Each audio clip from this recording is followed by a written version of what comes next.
नमस्कार मित्र, social today India में आप सभी का स्वागत है। चलिए जानते हैं आज की खबर को। मिठाई दुकान में घुसा ट्रक, 5 की मौत, हंगामा आगजनी। नालंदा के तेलंगाना में फल और 2 मिठाई दुकानदारों को रौंदा। गुस्से में भीड़ ने ट्रक फूंका, पुलिस कर्मियों पर पथराव। हादसे में 6 लोग घायल हुए, अस्पताल में भर्ती कराया गया।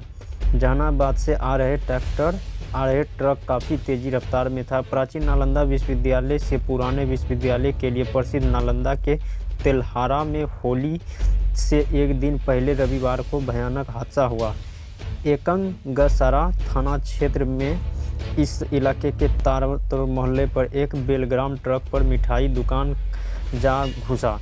ट्रक की चपेट में आकर 5 लोग की मौत हो गई, जबकि 6 लोग घायल हो गए। ट्रक एक फल और मिठाई की 2 अन्य दुकानों को रौंदते हुए मिठाई की दुकान में घुस गया। भीड़-भाड़ वाले इलाके में हुए इस हादसे के बाद स्थानीय लोग आक्रोश हो गए और वहां पहुंची पुलिस पर जमकर पत्थरबाजी की। इसमें 5 पुलिसकर्मी घायल हो गए।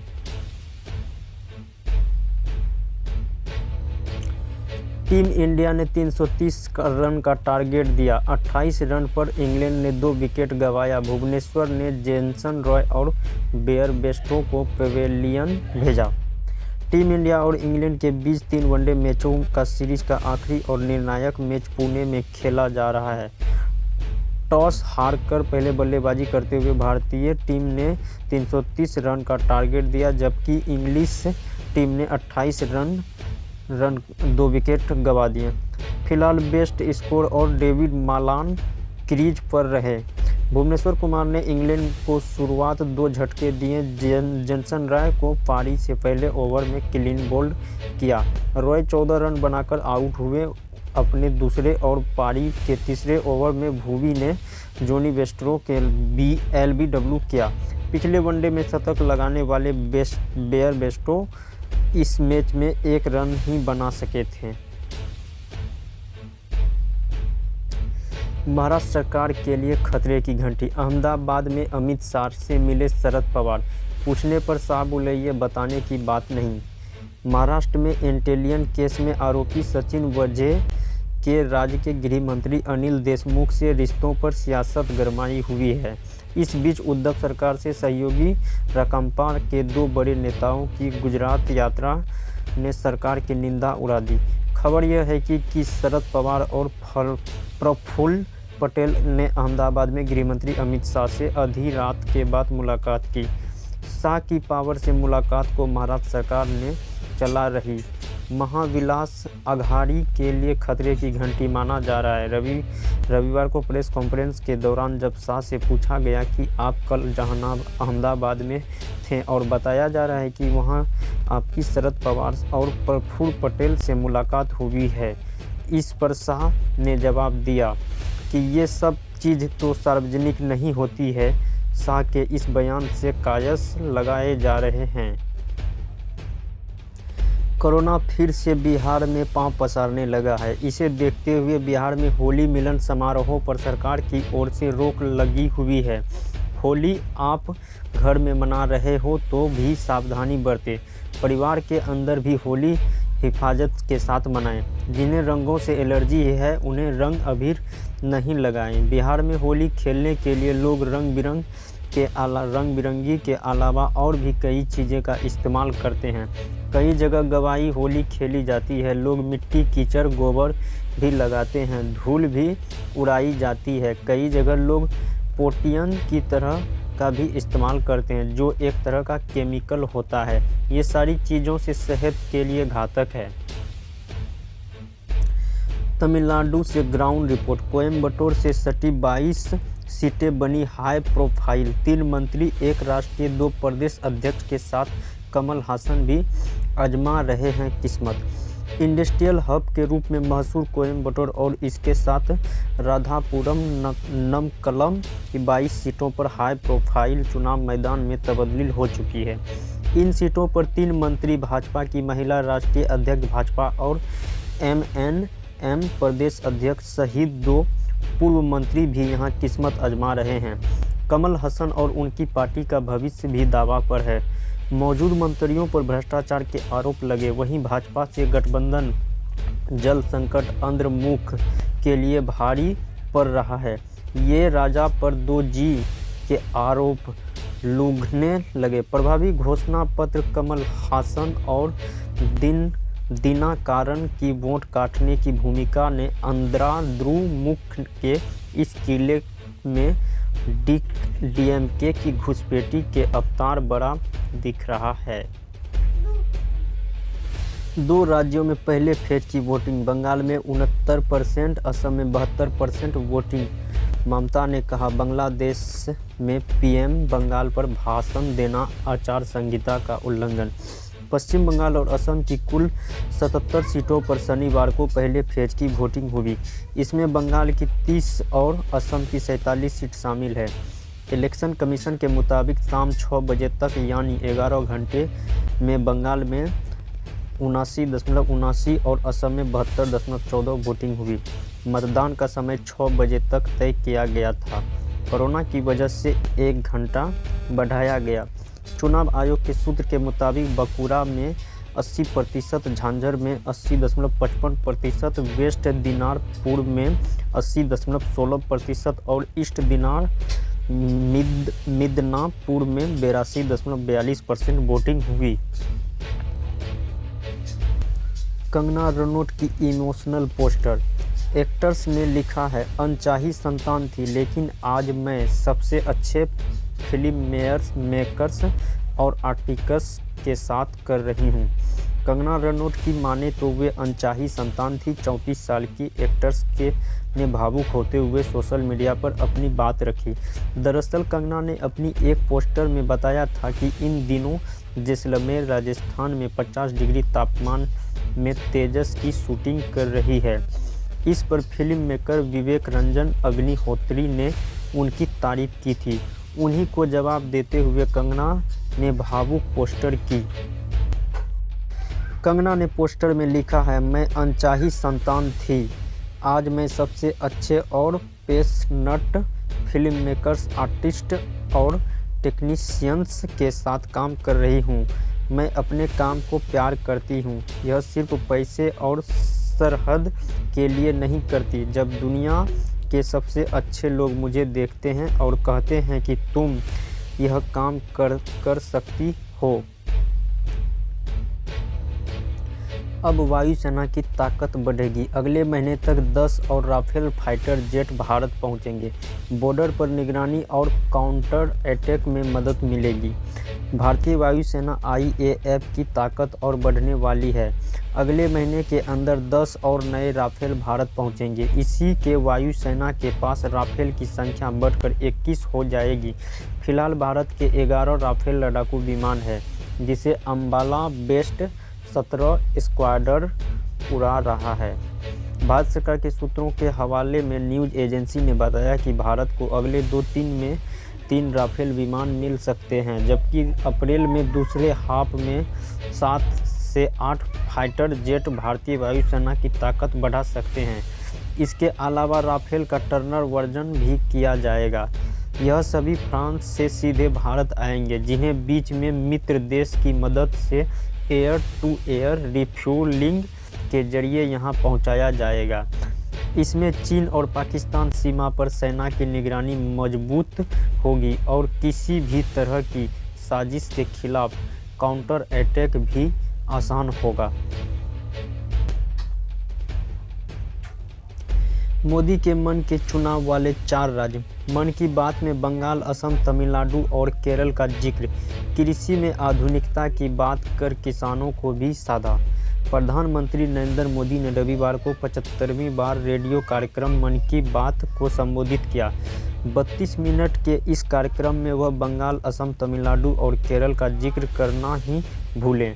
इस राज्यों की खूबियां और यहां के लोगों की तारीफ की। इन चारों राज्यों में विधानसभा चुनाव चल रहे हैं। इसके अलावा प्रधानमंत्री मोदी के मन में किसान और कृषि भी रहे। मोदी ने कृषि के क्षेत्र में आधुनिकता की पैरवी की और कहा कि ये समय की मांग है। उन्हें कहा, इस मामले में हम काफ़ी पीछे हो गए हैं कि कृषि को आधुनिकता और इनोवेशन से काफ़ी पहले जोर देना चाहिए था। अयोध्या में फागोत्सव। रामलीला के लिए बांके बिहारी की ओर से खास पोशाक तो जगन्नाथ से अमीर गुलाल और ध्वजा, होली पर नए रिश्तों की शुरुआत। अयोध्या में इस बार रामलीला की होली का खास होगी। पिछले साल शुरू हुई परंपरा के निर्वहन करते हुए वृंदावन के बांके बिहारी जी की ओर से उनके लिए खास मोरपंख के रंग की पेशकश और पीला गुलाब भेजा गया है। वहीं पहली बार पुरी से भगवान जगन्नाथ जी ने रामलीला को अमीर गुलाल वस्त्र और जगन्नाथ रथी मंदिर के शिखर पर फहराने वाली ध्वजा भेजी है। राम जन्मभूमि के मुख्य पुजारी महंत सत्येंद्र दास ने बताया कि इस बार देश के अनेक मंदिरों से रामलीला को रंग गुलाब भेंट में किया। पिछली साल बांके बिहारी जी की ओर से भेजे गए रंग में रामलीला विजय मार ने पहली होली खेली और इस बात बिहारी जी के रंग के साथ पोशाक भी भेजी। बांके बिहारी मंदिर के सेवायत गोपी स्वामी ने कहा कि ब्रज में ठाकुर जी 40 दिन होली खेलते हैं और हमारे राम लला एक दिन तो ब्रिज के रंग के डूब जाएं।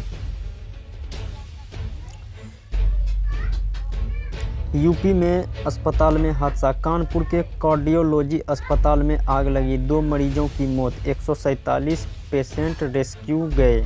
उत्तर प्रदेश के कानपुर में कार्डियोलॉजी अस्पताल के फर्स्ट फ्लोर पर रविवार सुबह आग लग गई। इस फ्लोर पर आईसीयू और जनरल वार्ड में हादसे के वक्त आईसीयू में 9 और जनरल वार्ड में 140 मरीजों का इलाज चल रहा है। रेस्क्यू के दौरान जनरल वार्ड के 2 मरीजों की मौत हो गई।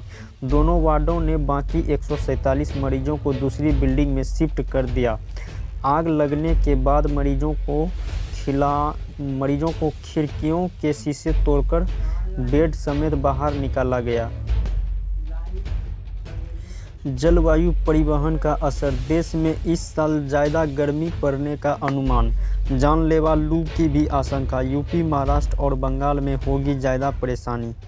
इस साल भारत में पिछले साल की तुलना में ज़्यादा गर्मी पड़ने का अनुमान है, साथ ही लू भी जानलेवा साबित हो सकती है।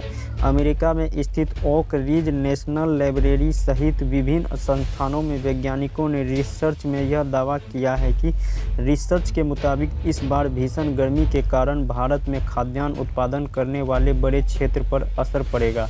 तेज़ गर्मी की वजह से काम करने वाले दिक्कत आएगी। यह नहीं, इस बार तेज़ गर्मी में काम करना असुरक्षित भी साबित हो सकता है। शोध में बताया गया कि गर्मी के कारण उत्तर प्रदेश और पश्चिम बंगाल में काम करने से ज़्यादा परेशानी होगी। कोलकाता, मुंबई और हैदराबाद जैसे बड़े शहरों में गर्मी से परेशानी हो सकती है। कोरोना दुनिया में। जर्मनी में हालत खराब, फिर से 14 दिन के सख्त लॉकडाउन की तैयारी। ब्राज़ील में लगातार दूसरे दिन 3000 से ज़्यादा मौत। जर्मनी में कोरोना वायरस से हालात ख़राब होने जा रहे हैं। यहाँ फिर से 14 दिन के सख्त लॉकडाउन लगाने की तैयारी शुरू हो चुकी है। जर्मनी स्वास्थ्य मंत्री जेंस स्पेन ने कहा कि कोरोना को कंट्रोल करने के लिए देश में 10 से 14 दिन का लॉकडाउन ज़रूरी है। हम इस समय पर भी गंभीरता से विचार कर सकते हैं। पिछले साल भी इसी समय हमने देशवासियों को घर में रहने की सलाह दी थी। इस बार भी कुछ ऐसी ही स्थिति बन सकती है। इस बीच जर्मनी चांसलर एंजेला मर्केल ने चीफ ऑफ स्टाफ ने भी देश में कोरोना के हालात को लेकर चिंता जताई। हेल्ग ब्राउन ने कहा कि हम इस समय सबसे खतरनाक फेज में जुगाड़ रहे हैं। हमें अगले कुछ हफ्तों में कोरोना पर काबू पाना है।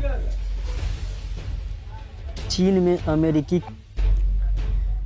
में अमेरिकी कंपनियों का विरोध। कॉटन उद्योग में बंधुआ मजदूरी पर चिंता जताने वाली नाइकी और HSM जैसी कंपनियों का चीन जता कर रही बायकॉट।